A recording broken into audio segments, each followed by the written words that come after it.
What does it mean to be a son of God? Well, in an existential sense, we're all sons of God, or daughters, or children of God, obviously.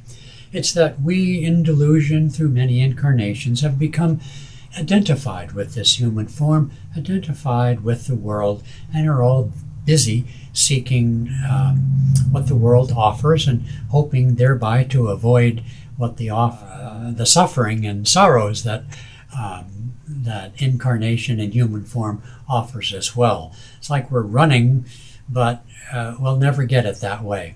And so a son of God is basically one who has achieved enlightenment, who has achieved inner freedom, has achieved identification with the soul, and the soul with the Father, Spirit.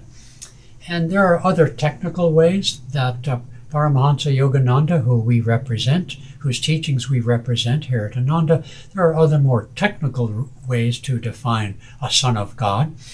I don't know that such definitions are all that enlightening, if you'll pardon a pun, but one who has achieved, who lives entirely at the point between the eyebrows, at the doorway of infinity, and who never sinks into the subconscious in self-forgetfulness or into the ego mind in ego affirmation, is a son of God.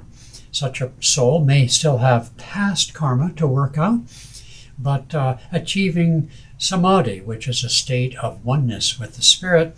There are several levels of samadhi. The final level is one that we get to keep, so to speak, even as we retain our human form.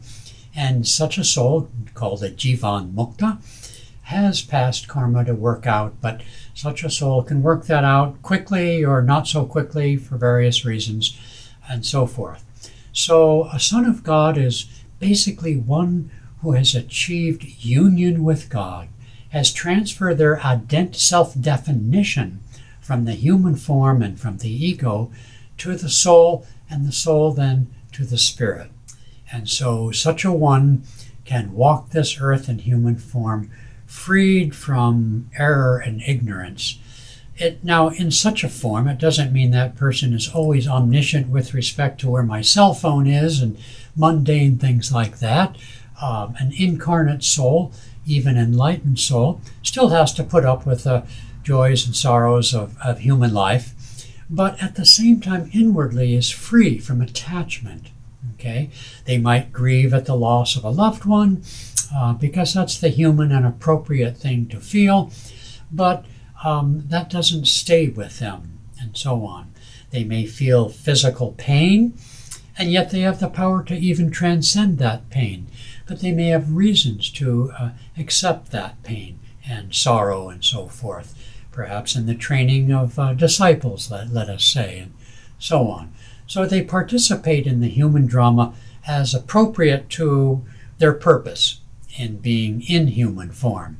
That, of course, is a long and complex story, and so saints can be highly evolved in this respect. There are other saints that are, you might say, emerging, like a butterfly from the cocoon.